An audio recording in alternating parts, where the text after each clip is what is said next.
భాద్రపద మాసము శుక్ల చతుర్దశి అండి. రేపు సెప్టెంబర్ 6వ తారీఖు శనివారం. అయితే ఈరోజు ప్రత్యేకత ఏమిటి? దీన్ని అనంత చతుర్దశి అంటాం మనము. ఈ అనంత చతుర్దశి యొక్క విశిష్టత ఏంటి, దీనికి సంబంధించిన కథ ఏంటి, అసలు దీని ప్రత్యేకత ఏమిటి, ఏం చేయాలి ఆ రోజు అనేవి అన్నీ కూడా మనము ఈ వీడియోలో తెలుసుకుందాము. ఇది చాలా విశేషమైనదండి. ఎందుకంటే ఎటువంటి కష్టాలు అంటే అసలు ఇంకా ఈ కష్టాల్లో మునిగి తేలిపోతున్నామండి, మేమేం చేయాలో మాకేమీ తోచడం లేదు అని బాధపడుతూ ఉన్న, ఇబ్బందులు అనుభవిస్తున్న వాళ్లకు ఉపశమనాన్ని కలిగించే వ్రతము ఈ అనంత పద్మనాభ వ్రతము అంటారు. కాబట్టి తప్పకుండా అందరూ ఏమి చేసినా చేయకున్నా ఈ వ్రతం గురించి తెలుసుకోవడము, ఈ కథను వినడము అనేది దానివల్ల చాలా పుణ్యం కలుగుతుంది, మనకున్న ఈతి బాధలు తొలగుతాయి అని సాక్షాత్తు శ్రీకృష్ణ భగవానుడు చెప్పాడు. కాబట్టి అందరూ వినండి, ఎక్కడ స్కిప్ చేయకుండా. మళ్ళీ అందరికీ మీ బంధుమిత్రులకు షేర్ చేయండి, లైక్ చేయండి. ఓం అనంతాయ నమః అని నామాన్ని రాయండి కామెంట్లో. మరి ఓం నమో నారాయణాయ శ్రీమతే రామానుజాయ నమః. శ్రీమన్నారాయణ చరణో శరణం ప్రపద్యే. అస్మద్ గురుభ్యో నమః. అందరికీ నమస్కారం అండి. మనం ఈరోజు ఒక మహా అద్భుతమైన వ్రతం గురించి తెలుసుకుందాము, ఆ కథను విందాము. వ్రతము చేసినా చేయకపోయినా ఈ కథను వినడం వల్ల మనకు ఎన్నో రెట్ల జన్మల పాపాలు నశిస్తాయి, కష్టాలు తొలగుతాయి, శుభాలు జరుగుతాయి అని సాక్షాత్తు శ్రీకృష్ణుడు పాండవులతో చెప్పినట్టుగా మనకు పురాణాలు తెలియజేస్తున్నాయి. కాబట్టి అందరూ భక్తి శ్రద్ధలతోని వినండి. అయితే పూర్వము శ్రీకృష్ణుడు పాండవులు వనవాసంలో ఉన్నారు కాబట్టి వాళ్ళ యోగక్షేమాలు కనుక్కోవడానికని వెళ్ళాడట. వెళ్ళినప్పుడు ధర్మరాజు శ్రీకృష్ణుడితోని ఏమంటాడంటే వనవాసంలో తాము పడుతున్న కష్టాల గురించి చెప్పాడట. ఎన్నో కష్టాలు పడుతున్నాము, వీటిని పోగొట్టే మార్గం ఏదైనా ఉంటే చెప్పు, మాకు ఎన్ని రోజులు ఈ కష్టాలను భరించలేకపోతున్నాము నాయనా అని అడుగుతాడు ధర్మరాజు. అప్పుడు శ్రీకృష్ణుడు ఈ భాద్రపద శుక్ల చతుర్దశి రోజు అనంత పద్మనాభ వ్రతాన్ని ఆచరిస్తే మీ కష్టాలు దారిద్ర్యం అన్నీ తొలగిపోతాయి అని చెప్పాడట. అది చేసినందువల్లనే వాళ్ళ కష్టాలు తొలగిపోయి వాళ్ళు రాజ్యాన్ని తిరిగి పొందారు అని మనకు కథ తెలియజేస్తుంది. అయితే దీని మహత్యాన్ని తెలిపే కథను కూడా కృష్ణ భగవానుడు ధర్మరాజుకు తెలియజేసిండు. మరి దాన్ని విందాం. పూర్వము కృతయుగంలో వేదాంగ శాస్త్రాల్లో పండితుడైన సుమంతుడు అనే బ్రాహ్మడు ఉండేవాడట. అతని భార్య పేరు దీక్షాదేవి. వీళ్ళకి ఏకైక కుమార్తె సుగుణవతి. అయితే ఆ సుగుణవతికి దైవభక్తి చాలా ఎక్కువగా ఉండేది, దేవుణ్ణి పూజిస్తూ ఉండేది ఎప్పుడూ కూడా. ఆమెకు యుక్త వయసు వచ్చింది. వచ్చేటప్పటికి తల్లి దీక్షాదేవి అనారోగ్యంతో మరణించింది. అప్పుడు సుమంతుడు మళ్ళీ రెండవ వివాహం చేసుకున్నాడు. ఆ రెండవ భార్య పరమ గయ్యాళనమాట. అయితే ఆ గయ్యాళితనంతో ఈమెను చాలా ఇబ్బందులు పెట్టేది. అందుకని చెప్పేసి ఈ అమ్మాయికి తొందరగా వివాహం చేయాలి, యుక్త వయసు వచ్చింది అని సుమంతుడు తన కుమార్తెకు సుగుణవతిని కౌండిన్య మహర్షికి ఇచ్చి వివాహం జరిపించాడు. అప్పుడు సుమంతుడు తన అల్లుడికి ఏదో ఒక బహుమానం ఇచ్చి పంపిస్తారు కదా అత్తగారింటికి వెళ్ళేటప్పుడు, ఇవ్వాలనుకున్నాడట. కానీ భార్య అనుజ్ఞ లేనిది ఏమీ చేయలేని పరిస్థితిలో ఆమె అల్లుడని కూడా ఆలోచించకుండా మర్యాదగా మాట్లాడిందట ఇవ్వాలి అన్నప్పుడు. దాంతో తన భార్య ప్రవర్తించిన తీరు పట్ల సుమంతుడికి చాలా బాధ కలిగి పెళ్లి కోసం వాడగా మిగిలిపోయిన సత్తుపిండి ఉంటే అల్లుడికి బహుమానంగా ఇచ్చి పంపించాడట. ఆ రోజుల్లో చూడండి, ఏదో ఒకటి ఇవ్వాలి దారికి వెళ్ళేటప్పుడు అని. అయితే ఆ సత్తుపిండిని మూటగట్టి ఇస్తే అది పట్టుకొని వీళ్ళు వెళ్తూ ఉన్నారట. అట్లా సుగుణవతి వెళ్తూ వెళ్తూ మార్గ మధ్యంలో కొంతమంది ఒక నదీ తీరంలో ఎర్రటి చీరలు కట్టుకొని పూజలు చేస్తూ కనిపించారట. అప్పుడు అక్కడ వీళ్ళు కూడా కాసేపు దిగి చూసిండ్రట. అయితే వాళ్ళు అనంత పద్మనాభ స్వామి వ్రతం ఆచరిస్తూ ఉన్నారట. అప్పుడు ఈ సుగుణవతి వారి వద్దకు వెళ్ళి, ఏమమ్మా మీరేం చేస్తూ ఉన్నారు, దీని గురించి తెలియజేయండి అని అడిగిందట. ఆ స్త్రీలు సుగుణవతికి ఆ వ్రత విధానాన్ని గురించి తెలియజేసిండ్రనమాట. దీన్ని అనంత పద్మనాభ స్వామి వ్రతము అంటారు.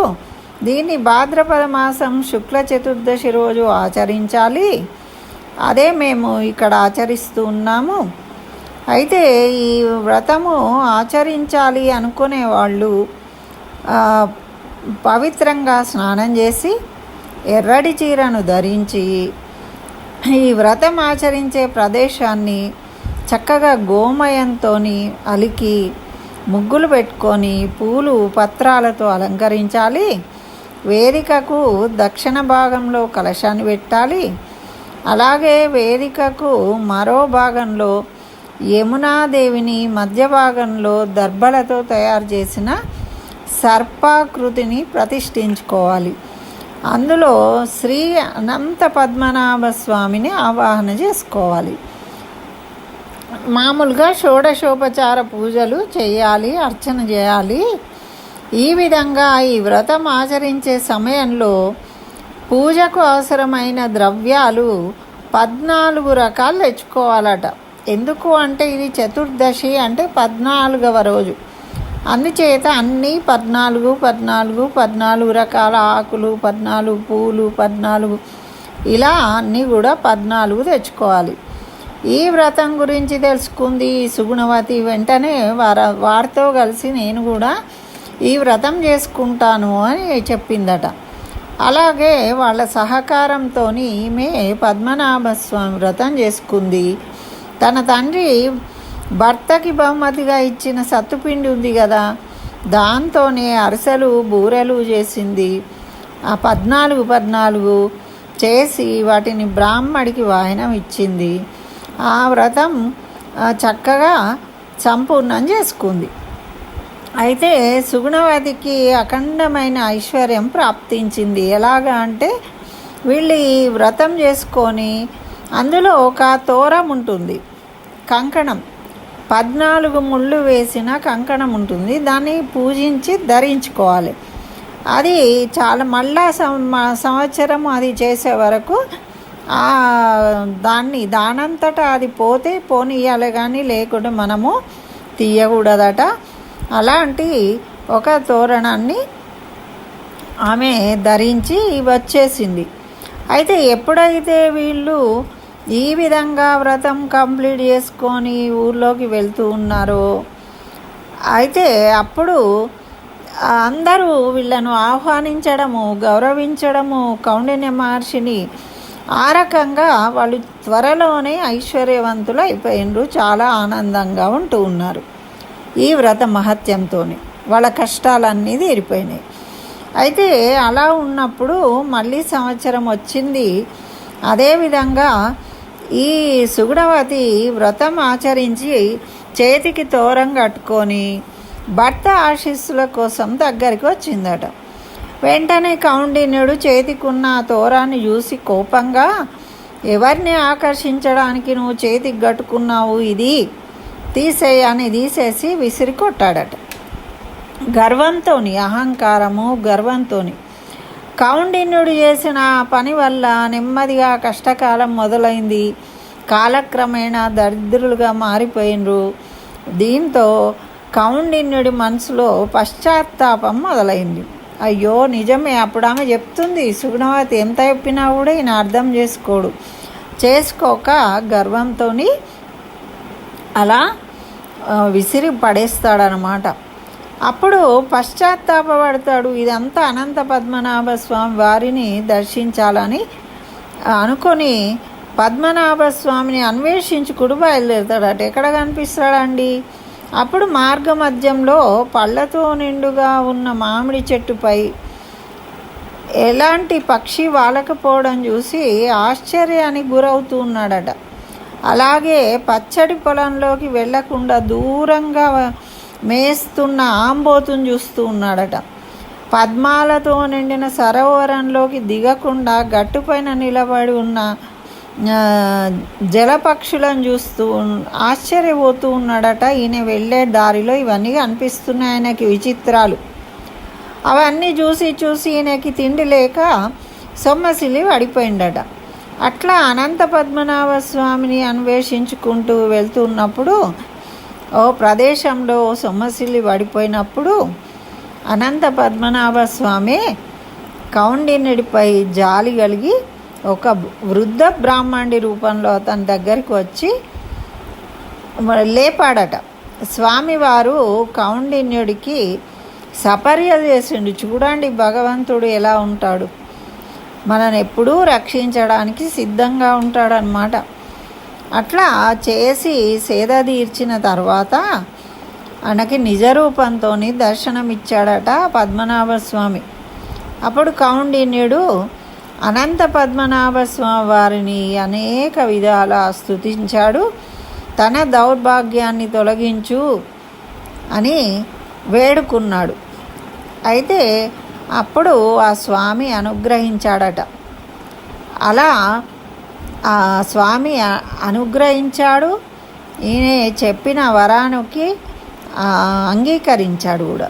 చివరకు మోక్షం ఇయ్యాలే నాకు అని అడిగిన దానికి. అప్పుడు కౌండిన్యుడికి ఆ స్వామి కొంత మార్గ మధ్యంలో ఆ కళ్ళారా చూశాడు కదా కొన్ని వింతలు.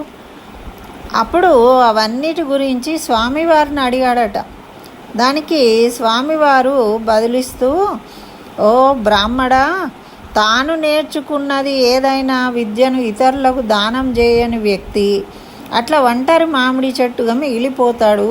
అంటే మనము విద్య నేర్చుకున్నది ఎవరికైనా చెప్పాలి, దాచుకోకూడదు. దాచుకోవడం వల్ల అది చెట్టై పుట్టింది. అన్ని పండ్లున్నా కూడా ఎవరు తీసుకొని తినట్లేదు దాని పండ్లు. అలాంటి శాపం కలిగిందనమాట.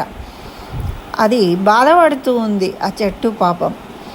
అట్లా ఒంటరిగా మామిడి చెట్టుగా మిగిలిపోయింది. అట్లాగే ఎంత ధనవంతుడుగా పుట్టినా ఆకలితో ఉన్న వారికి అన్నదానం చేయని వాడు ఒంటరి ఆంబోతుగా ఉంటాడట, జన్మిస్తాడట. కారణం లేకుండా ఇతరులను దూషించేవాడు గాడిదగా జన్మిస్తాడట. అధర్మంగా నడిచేవాడు ఏనుగులా పుడతాడట. నీకు కనువిప్పు కలగడం కోసమే మార్గమధ్యంలో వాటిని కనిపించేలాగా చేశాను నేను. అయితే నీవు ఈ అనంత పద్మనాభ స్వామి వ్రతాన్ని 14 ఏళ్ళు చేయాలి. ఇది మొదలుపెట్టుకొని ఈ అనంత చతుర్దశి రోజు మొదలుపెట్టుకొని అలా ప్రతి సంవత్సరము అనంత చతుర్దశి రోజు ఈ వ్రతాన్ని చేసుకోవాలి. అట్లా చేసిన వాళ్ళు నక్షత్ర లోకంలో స్థానాన్ని పొందుతారు, మోక్షాన్ని పొందుతారు అని చెప్పాడట. అప్పుడు కౌండిన్యుడు అనంత పద్మనాభ స్వామికి నమస్కరించి తిరిగి ఆశ్రమానికి వచ్చి చక్కగా సుగుణవతికి చెప్పాడట, ఇలా 14 ఏళ్ళు అనంత పద్మనాభ స్వామి వ్రతం ఆచరిస్తాను నేను అని. ఆ తర్వాత వ్రత మహత్యంతో భార్యతో కలిసి నక్షత్రలోకాన్ని చేరుకున్నాడట. ఈ విషయాన్ని, వ్రత మహత్యాన్ని శ్రీకృష్ణుడు ధర్మరాజుకు వివరించాడు. అప్పటి నుంచి నేటి వరకు ఈ వ్రతం కథ చదివినా విన్నా అన్ని కష్టాలు తొలగిపోతాయి, దరిద్రులు కూడా అష్టైశ్వర్యాలతో సిరి సంపదలతో తులతూగుతారు అని మనకు ఈ కథను ప్రతి సంవత్సరము విన్నవారు చివరకు మోక్షాన్ని పొందుతారు అని సాక్షాత్తు శ్రీకృష్ణుడు తెలియజేస్తుండనమాట. అయితే ఈ కథలో మనకి ముఖ్యమైనది వ్రతంలో మనకి తోరము అంటే కంకణం, దాన్ని ఎర్రటి దారంతో 14 ముళ్ళు వేసి దాన్ని అక్కడ పూజ దగ్గర ఉంచి మనము దాన్ని పూజ అయిపోయినాక మగవాళ్ళేమో మోచేతి పైకి, ఆడవాళ్ళు ఎడమ చేతికి కట్టుకోవాలి. అది కట్టుకొని మళ్ళీ వచ్చే సంవత్సరం వరకు దాన్ని ఉంచుకోవాలి, మనం తీయకూడదు. ఒకవేళ అది ఏదైనా పొరపాటున తెగి ఊడిపోతే దాన్ని తీసి తొక్కని ప్రదేశంలో పడేయాలి. అయితే ఈ విధంగా చేసిన వారికి అఖండ సౌభాగ్యము, అష్టైశ్వర్యాలు కలుగుతాయి. మరి మళ్ళీ సంవత్సరం పూజ చేసుకున్నప్పుడు మళ్ళా తోరం కట్టుకోవాలన్నమాట. ఆ విధంగా ఈ అనంత పద్మనాభస్వామి వ్రతము అంటారు. దీన్ని ఈ అనంత చతుర్దశి రోజు, అంటే ఆ శ్రీ మహావిష్ణువే ఈరోజు సర్పరూపంలో అనంతుడిగా అనుగ్రహిస్తాడు. అందుకని మనం ఈరోజు అనంత పద్మనాభస్వామిని పూజించాలి అని మన పెద్దలు పురాణాలలో తెలియజేసిండ్రు. కాబట్టి అందరూ ఈ కథను వినండి. ఓం అనంతాయ నమః అని జపం చేయండి. వ్రతం చేసినా చేయకపోయినా ఆ పద్మనాభస్వామిని చక్కగా అర్చించండి. పండు ఫలము నివేదించండి, ప్రసాదంగా తీసుకోండి. ఓం అనంతాయ నమః అనే నామాన్ని జపించండి. తప్పకుండా ఆ పద్మనాభస్వామి యొక్క అనంతమైన అనుగ్రహాన్ని పొందుతారు. స్వస్తి. సర్వం శ్రీకృష్ణ చరణారవిందార్పణమస్తు.